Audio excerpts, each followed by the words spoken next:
بسم اللہ الرحمن الرحیم هل اتاک حدیث الغاشیہ، بے شک تمہارے پاس اس چیز کی خبر آئی جو چھا جانے والی ہے۔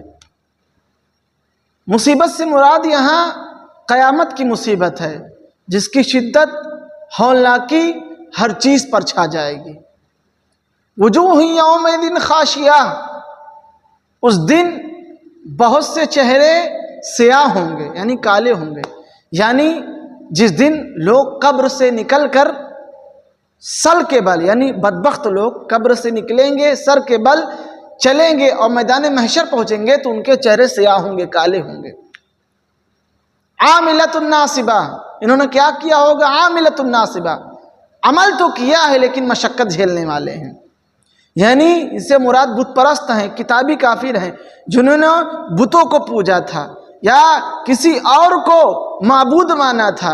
انہوں نے عبادت تو کی تھی لیکن وہ عبادت کچھ ان کو کام نہ دے گی۔ عاملۃ ناصبہ، عمل کریں لیکن مشقت جھیلیں۔ تصلی نارا حامیہ، تصلی نارا حامیہ، دہتی ہوئی آگ میں جائیں گے۔ تسقی من عین آنیہ، اس میں ان کو کھولتے ہوئے چشمے پلائے جائیں گے۔ لیس لہم طعام الا من ضریع، اس میں ان کے لیے کوئی کھانا نہیں ہے الا من ضریع، مگر آگ کا کانٹا۔ اللہ اکبر، آگ کا کانٹا کھلائے جائے گا۔ لا یسمن ولا یغنی من جوع، جس کی صفت یہ ہے کہ وہ ان کو موٹا نہ کرے گا، فربا نہ کرے گا، ولا یغنی من جوع، نہ بھوک سے ان کو بے نیاز کرے گا، یعنی نہ ان کی بھوک کو مٹائے گا۔ ظاہر سی بات ہے، کانٹا کھائیں گے اور کھولتا ہوا پانی پلیں گے۔ روایت میں آتا ہے جب وہ کھولتا ہوا پانی پیئیں گے، نہ چاہ کر بھی پانی پیئیں گے تو اللہ اکبر، جب ان کے منہ میں پانی جائے گا تو ان کی اتڑیے پچونیوں کو اللہ اکبر نکالتے ہوئے نیچے سے راستے سے نکل جائے گا۔ ان بدبختوں کا ذکر کرنے کے بعد اللہ رب العزت نے نیک لوگوں کا ذکر کیا۔ وجوہ یومئذ ناعمہ، اس دن بہت سے چہرے خوشگوار ہوں گے، یعنی ان کے چہروں پر خوشی ہوگی۔ لسعیہا راضیہ، اپنی کوششوں پر راضی ہوں گے، یعنی جو انہوں نے دنیا میں عمل کیا ہوگا جب وہ پائیں گے ثواب کو تو اس پر راضی رہیں گے۔ فی جنت عالیہ، بلند باغات میں ہوں گے۔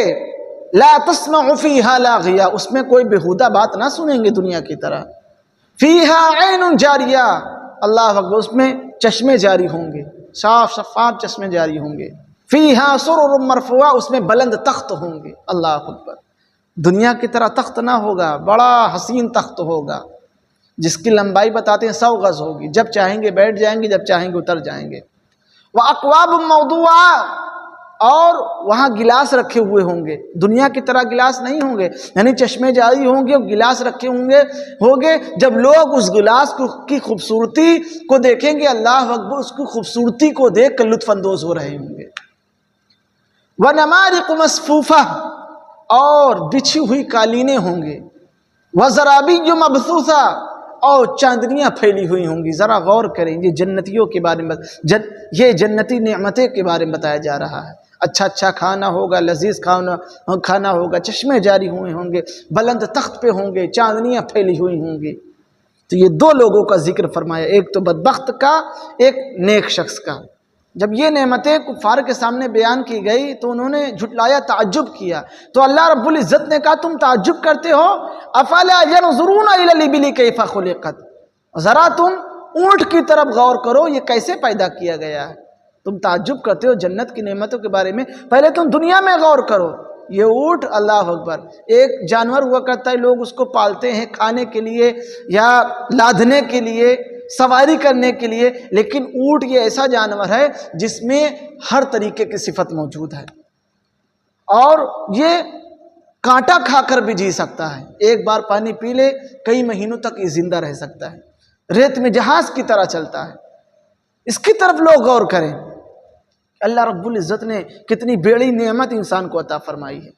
افلا ينظرون الى الابل كيف خلقت والى السماء كيف رفعت، اے کفار قریش، تم جنت کے نعمتوں میں تعجب کرتے ہو، تم آسمان کی طرف دیکھو کیسے بلند کر دیا گیا ہے، کوئی پلرز نہیں ہے، اللہ اکبر، بغیر پلر کے کھڑا ہوا ہے۔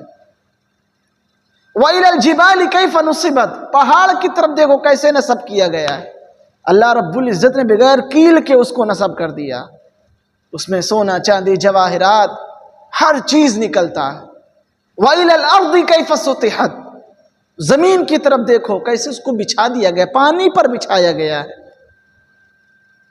فَذَكِّرْ إِنَّمَا أَنْتَ مُذَكِّرْ، تو اے محبوب آپ نصیحت کرتے رہیے، إِنَّمَا أَنْتَ مُذَكِّرْ، آپ نصیحت کرنے والے ہی ہیں، جو مان لے ٹھیک ہے، نہ مانے کوئی بات نہیں۔ لَسْتَ عَلَيْهِمْ بِمُسَيْطِرْ، اے محبوب آپ ان پر مسلط نہیں ہیں، یعنی ان کے ساتھ آپ زبردستی کرنے والے نہیں ہیں، آپ نصیحت کرتے رہیے بس۔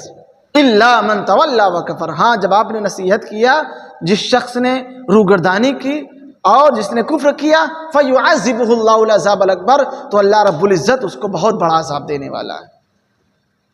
إِنَّ إِلَيْنَا إِيَابَهُمْ، پھر آپ چھوڑ دیجئے، ان کا لوٹنا ہماری ہی طرف ہے، ثُمَّ إِنَّ عَلَيْنَا حِسَابَهُمْ، پھر ان کا حساب لینا ہمارے ہی اوپر ہے، وہ ہمارے ہی طرف لوٹیں گے، ہم ہی ان کا حساب لیں گے اور ہم ہی ان کو عذاب دینے والے ہیں۔ بس آپ نصیحت کرتے رہیے۔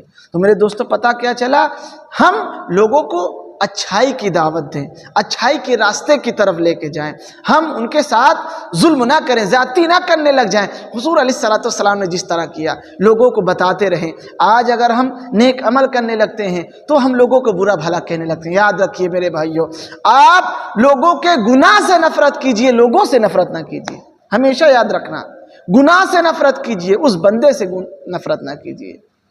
ہو سکتا ہے کہ آخری وقت میں وہ توبہ کر لے اور رب کی طرف مائل ہو جائے، اور ہم جو عبادت کرنے والے ہیں، اپنی عبادت کی وجہ سے دوسروں کو ذلیل سمجھنے والے ہیں، حقیر سمجھنے والے ہیں، آخری وقت پر ہم پلٹ جائیں، اللہ اکبر، ہمارا خاتمہ کفر پر ہو جائے، یہ کہا نہیں جا سکتا۔ تو پتہ چلا، آپ نصیحت کیجئے، دعوت دیجئے، محبت کے ساتھ دعوت دیجئے، نفرت کسی سے نہ کیجئے، انسان سے نفرت نہ کیجئے، اس کے برے افعال سے نفرت کیجئے۔